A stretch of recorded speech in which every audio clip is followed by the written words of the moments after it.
cease and desist order. So let's keep going a little bit. And I would like to share something that I think is appropriate for the world of artists, which is introverts and sales. So this is actually, for me, I know that sometimes I appear to be extroverted, but I am both introverted and extroverted. I'm like right in the middle of those worlds. But I really like to be at home and alone and not talking and thinking and that sort of thing. And so I do get nervous and I'm shy, believe it or not. I've worked really hard to be able to talk with people regularly. But what's really interesting is that as our world has changed, the role and the goal of salespeople has changed pretty dramatically. So what are the horrible things that you think of when you think of salespeople in sort of the gross used car sale? Right. So what is it that makes you uncomfortable with a car salesman? Why do you? When I say I want to think about it and talk to my wife, and they say, "What kind of man are you? You're scared to do it." What had that happen? But that's When I just say, you obviously aren't married. all they're doing is doing their job, though. Right. No, that's their job. Everything's got to be sold. It's the high pressure Yeah, tactics versus the generalized conversation and making a connection with that person. Right, it's the high, I would say exactly, it's the high pressure part. And so here's the traditional definition of selling. It's about intruding, getting your foot in the door at the beginning, which is being overtly conversational. Who has seen the movie Groundhog Day? That's coming on Yeah. tomorrow. Yeah. Oh, right! No, Groundhog's on Day the is going to be on Saturday or whatever that is. Second, it's Friday. Yeah. Oh, Friday, okay. So, do you remember the insurance salesman in Groundhog's Day? And, you know, he's like really friendly and, hey, let's go have a drink together. That is what we think of as how do we get the foot in the door? Overly enthusiastic, way too friendly for the appropriateness of the relationship, which may be none. Pitching, persuading the customer to buy, right? That's what it's all about. Yeah. That's what it's all about. And then persisting, like never giving up. Just Danny was saying earlier, I love sales because it's like a game. Can I get there? And, you know, this is our traditional way of thinking of sales. But now that so much has gone online and we've had these sort of role reversals of sales, there's a lot more now happening that has to do with the amount of research that you've done and how much you're actually listening to your customer. A lot of what we've been doing in this class, listening to the customer, modifying our product, modifying our pitch, and reacting to the customer's needs instead of persisting until they say yes to the thing that they don't want. We instead react and shift our product so that it is something that they want and that there's an in-between place. So part of what's happened here is that in our ideal world, doesn't mean it happens all the time, you don't have to do as much of this stuff because we've actually found out what people want before we made it. So we're not trying to sell the wrong thing to the wrong person. Now that still is obviously going to happen because not everybody wants what we have, and so there are going to be moments when we're doing that. But this is so much easier for those of us who are a little bit more introverted to do because it falls into our natural place of being researchers, of listening, of reacting, of wanting to solve somebody's problem and try and figure that piece out, which is a much less high-pressured version of sales. So this should give heart to those of you who are introverts that there's a really powerful place for introverts to be playing in this new world of sales. Are you too tired, or do you not believe me, or what? Your screen just went black when you were talking about that. I think everybody was looking at the screen. I'm kind of hoping like a face will show up and the screen really pops up. I'm really hoping that doesn't happen. That would scare me. You wouldn't see it though. It'd be behind. We would see it. You would. true, but I would probably turn. You look like you're about to say something. The other thing I've realized about sales is that it's really just sort of communicating knowledge that you have about a product or service and trying to like use your knowledge of that product or service and tap into their sort of desires to buy it. And I think about this because as a 16-year-old, I had an awful experience selling ski pants to women. No joke. But as a... Because you were in Atlanta. Well, that was part of it. But I also never really understood like why they came into a store to buy it. Why they came into that store to buy it.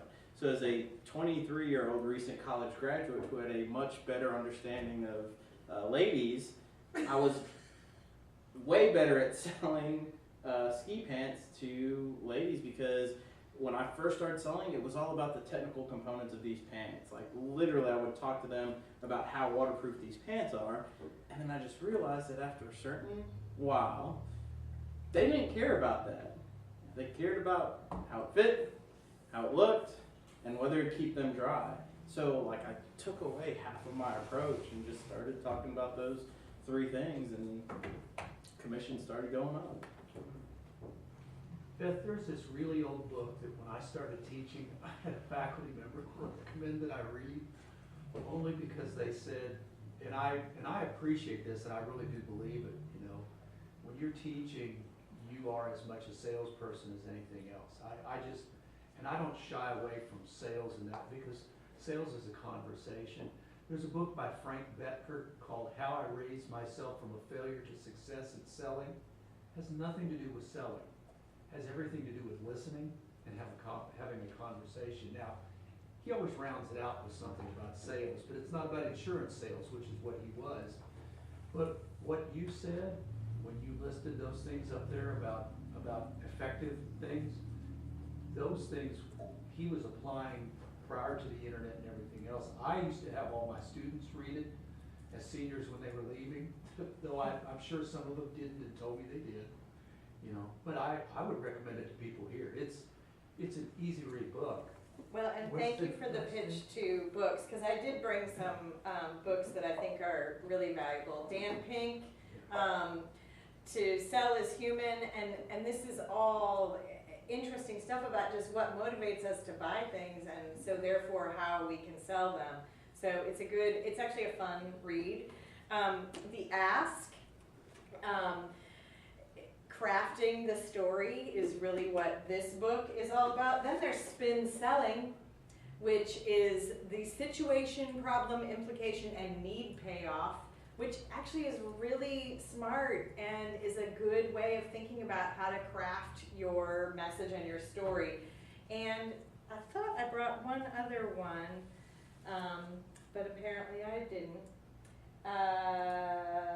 That was called, or maybe I didn't bring it, that was Getting to Yes. That is more about negotiation, but some of what goes on in a sales moment is a negotiation. It's trying to find what you have to offer and what someone needs, and finding that sweet spot in the middle where everyone is actually happy. Another book that is great, that I've learned a lot from, and even though it's a couple of years old, Jab, Jab, Jab, Right Hook is all about social media. This is really good in imagining how to spend your time and where to prioritize your time related to social media strategies in particular. So these will all be on the web if they aren't already, so that you can at least find them and remember what they are, as opposed to remembering from right now. So, is anybody familiar with the 80-20 rule? Refresh, please. So the 80-20 rule says that you spend 80% of your time getting 20% of your sales.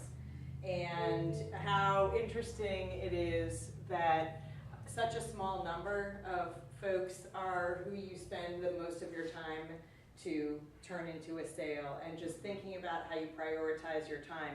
This, the 80-20 rule gets expanded in thinking about how you spend your time in general. So if you dive into a Google search on 80-20, you will not come back out easily, because it won't just be about marketing, it's about literally how you spend time in your business.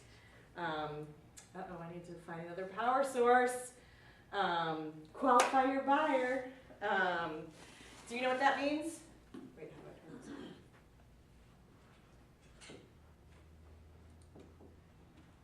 Finding out, making sure that that the people who are your customers can actually make that sale.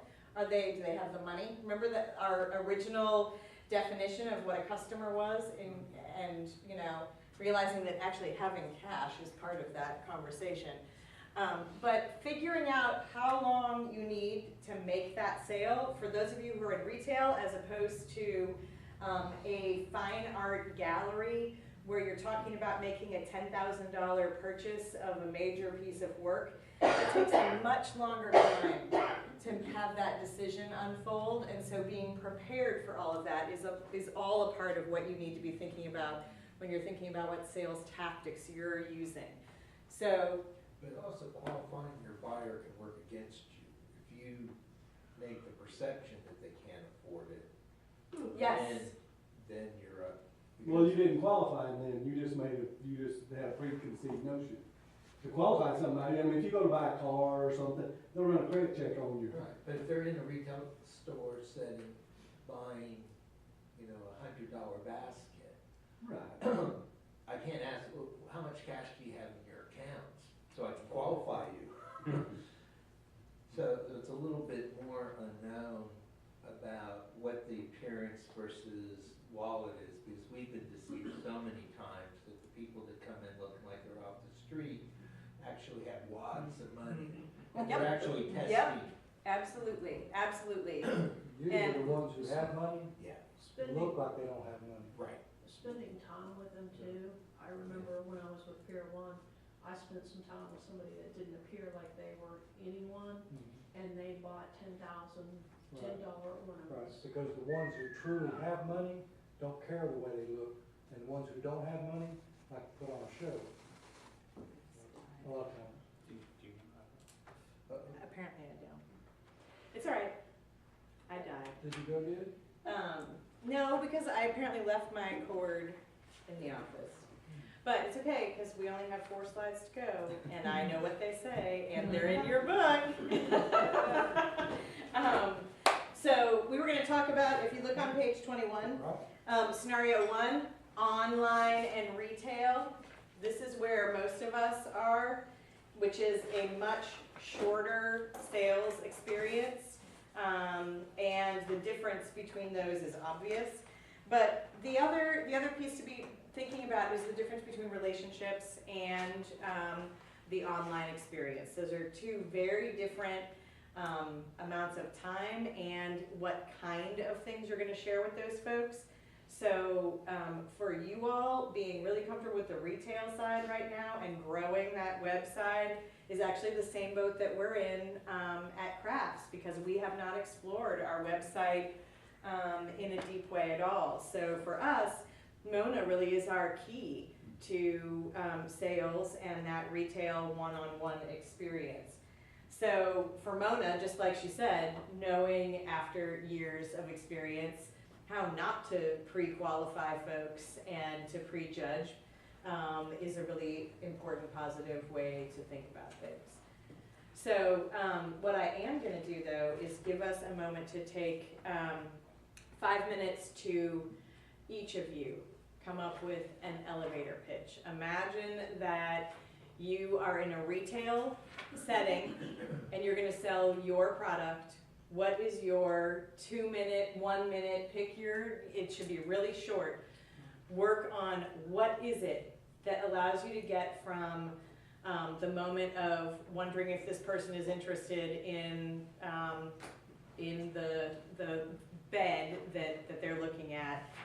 What is that sales pitch that says, let's continue this conversation and go a little bit deeper. So spend 5 minutes writing down what the most important things are that you need to express in that first 1 minute face-to-face, not online, but person-to-person experience that is gonna sell what you have to offer.